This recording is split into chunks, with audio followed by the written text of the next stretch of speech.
On June 12, 2010, in Des Moines, Iowa, 45-year-old divorcee Debbie Sharp is in the middle of her daily workout routine. But today, her workout playlist is too loud. Emergency 911. Her neighbors call the police to report a disturbance. Moments later, 2 officers respond to the complaint. Good afternoon, ma'am. Oh, hello. Received a noise complaint, ma'am. Do you mind if we step in? Sure, come on in. She lowers the music, then quickly shifts her attention back to the officers. So somebody actually called and complained about my music? Yeah, they did. I didn't even realize it was that loud.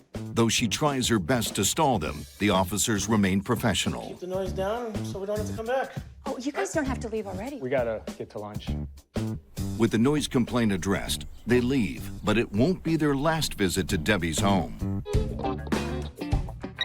911, do you need fire, medical, or police? No, ma'am, I don't.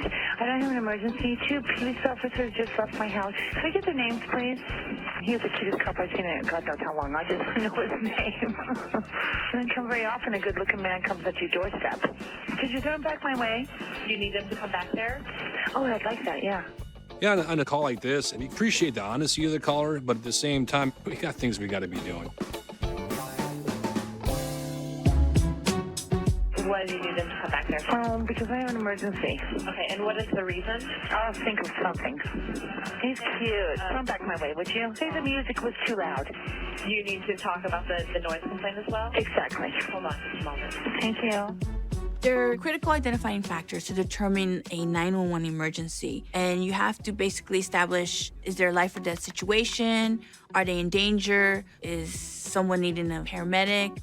On this call, at no point was there any kind of emergency. She obviously was just really lonely and just making up stuff. And who is it having the loud noise? Oh, I guess I'm the one who has the loud noise. The officer has come to my house.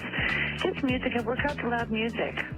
It is not appropriate to use 911 as a dating service. If you need a husband, then you need to go out more. What do you need the officers to do? I mean, do you have another noise complaint? Honey, I'm just going to be honest with you, okay? I just thought he was cute. I'm 45 years old, and I'd like to meet him again. But I don't know how to go about doing that without calling 911. I know this is not absolutely in a way, shape, or form an emergency.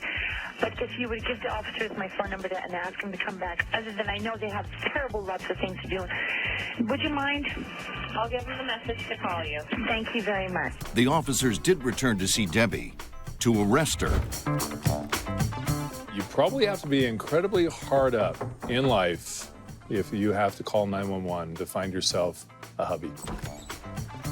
Can you just step outside, please, ma'am? Well, hello, officers. I'm so glad you're back. The problem with this is that, we're not a dating service, all right? We're there to handle legitimate calls. Hands behind your back.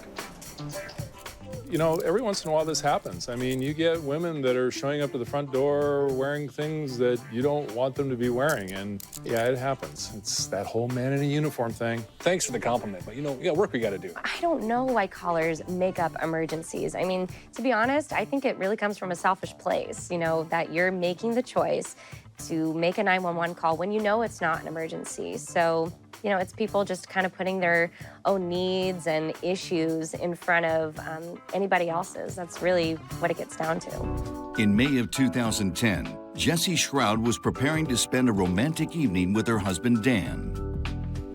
But when Dan comes home,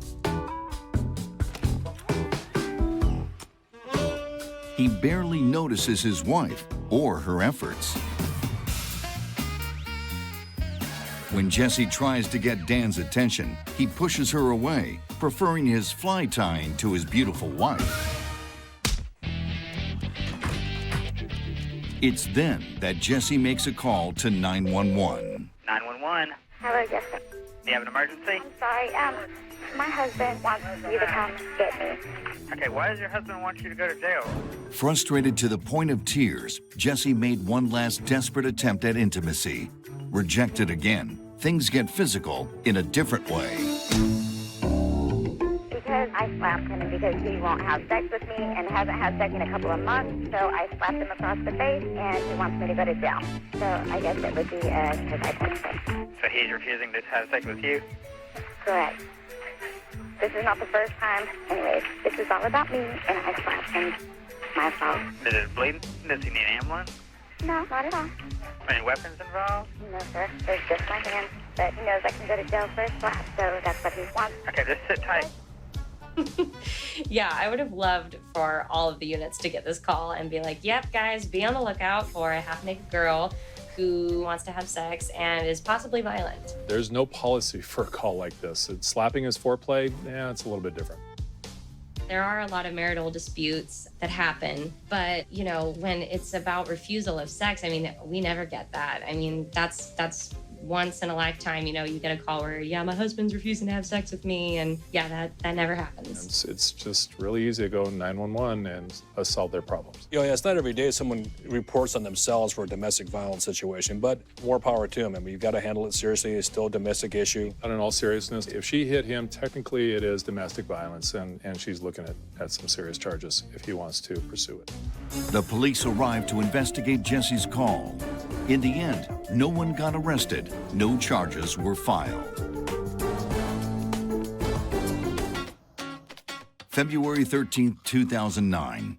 Tony Marks of Branson, Missouri spends his Friday night with a couple of beers while he browses the internet on his laptop. Beside him, his wife of 32 years lies fast asleep. But a careless misstep by Tony wakes her, and the two are immediately at odds with one another. What's the emergency? Hello, I'm sitting here on my computer, and my wife's sitting here beside me, and I done gave her like 2 or 3 beers. She won't go to bed, and she won't leave me alone. I'm sitting here trying to be on the computer, and she won't go to bed until I give her some beer, and she's drunk. So that you don't drink it. Okay, are you guys both on the phone, or are you just sitting that close to each other? But she's sitting right next to me. I'll talk to him. Would you shut up?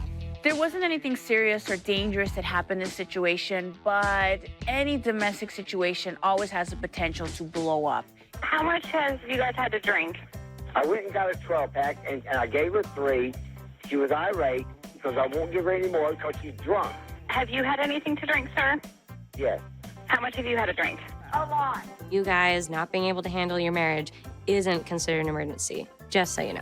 We've been married for 32 years, man. I just wanted a calm evening, some beer, and do my Facebook.